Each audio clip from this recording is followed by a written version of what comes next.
reports have emerged that the United States has given the Israeli government an ultimatum to improve the humanitarian situation in Gaza within 30 days or risk violating laws governing foreign military assistance. It comes as the bombardment of the enclaves continues for more than a year now.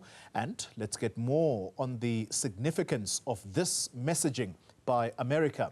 And we speak to international relations expert Brooks Spector. Brooks, good evening to you, and thank you very much for your patience as we wrap up that scene in Cape Town.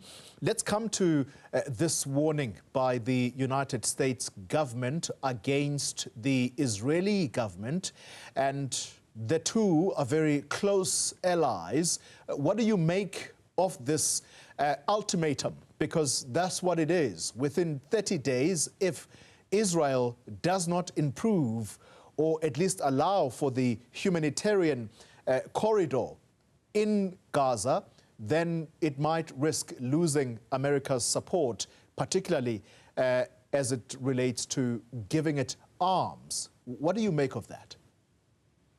Well, good evening. Let me put this in a slightly bigger context, because I think that larger picture is at least as important, because there are three things that have happened all pretty much at the same time. One is this letter, which apparently was sent, or the 15th sent 2 days ago, not from the president, but from secretaries of state and defense. And I think the operative word in there was it might, it may, it could, rather than do it or else. But the point of it was that weapons that are being used in violation of humanitarian rules of engagement should not be transferred from the U.S. to another country. So that's a warning. It's pretty stern, but it's not quite in the category of an ultimatum. But put this in the context of two other things that have been happening at the same time. One was the apparent Israeli promise, if it retaliates against Iran, it would not attack oil refineries and oil transshipment points or nuclear facilities, but purely military facilities. That's one. And the second was almost simultaneously, you'll recall, the U.S. has dispatched a THAAD anti-missile battery along with personnel to operate it to Israel. So you can see several chess pieces moving at the same time, rather than simply do this or else. And I think what you're beginning to see is the shape of an American government the last couple of months of the Biden administration, as it were, beginning to say to the Israelis, you know, some of the things that you are planning to do or are doing are beginning to create more possibilities of wider war rather than lesser possibilities of it. And I think the latest news pointed to the fact that the Israelis have been indicating that larger numbers of relief supplies by truck are in fact arriving. They apparently posted video to that effect. So see this whole thing in terms of a lot of pieces all sort of moving at the same time, in some way, in some hopeful way, presumably, to lessen the tension and the conflict rather than to ratchet it up. I don't think anybody who was president in their last 3+ months of being in office would like to be the one who says, on my watch, the whole thing went to pieces. Yeah.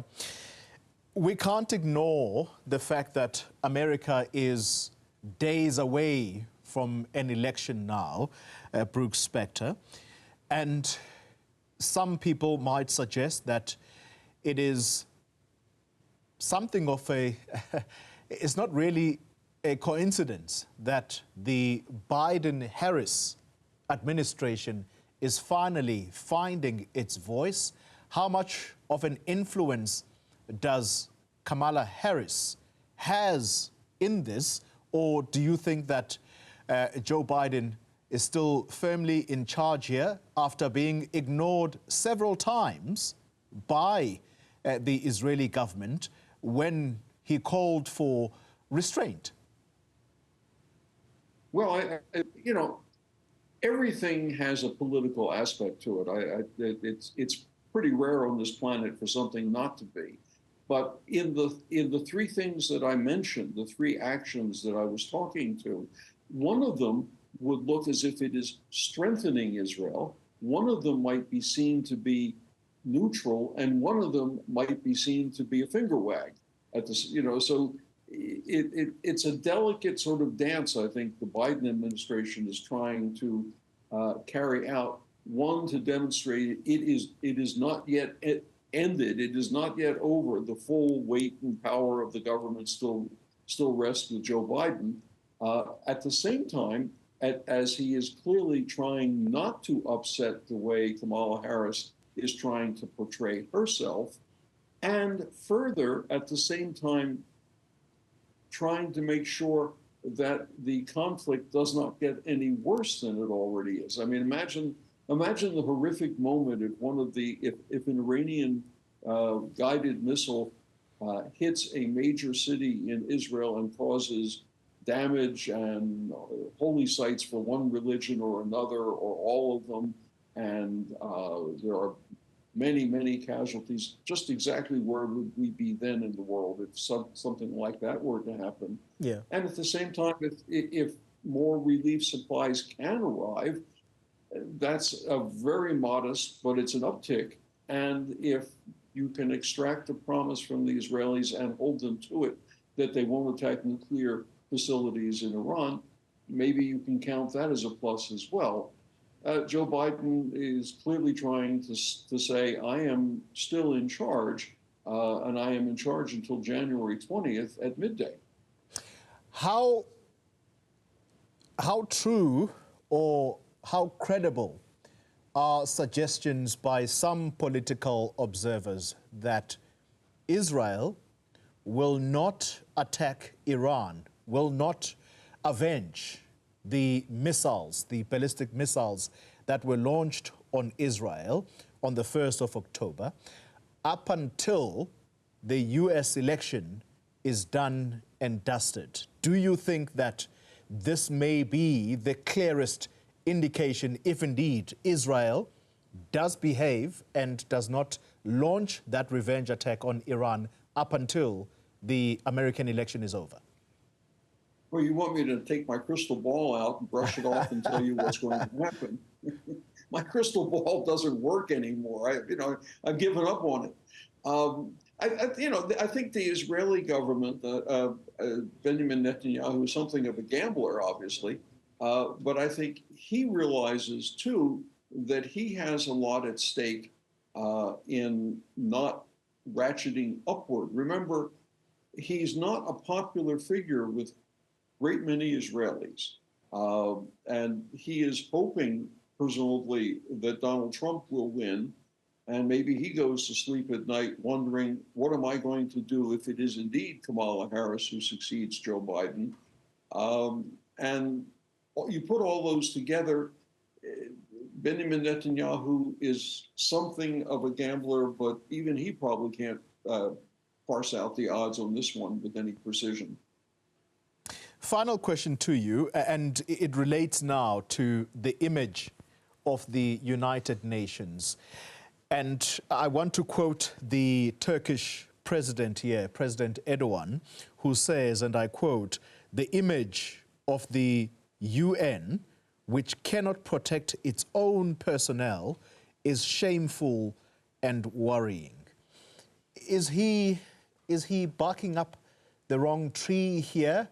Or is he justified in attacking the UN in this way when he knows full well that Israel has been a law unto itself? Well, I mean, I think what you're referring to is the Israeli insistence that the UN personnel on the UNIFIL force between Lebanon and Israel get out of the way. Indeed. I would point you to the fact that in the midst of the Syrian troubles a few years back, where did the UN forces that were along a similar border, where did they go when the fighting began? They fled to Israel. So I mean, you know, this is one of those regions where there are UN forces, and they're really not able to enforce ceasefire lines. They're more in the nature of observers and note takers of what shouldn't happen. The fact that the UN is not in a position to insist that those forces stay in place, I guess part of that really is simply in the nature of the UN's inability to create situations where its peacemaking, peacekeeping, or observing forces have enough influence and have enough reputation and appreciation by all the parties. Yeah. And this is an area where this has happened more often than it hasn't, unfortunately.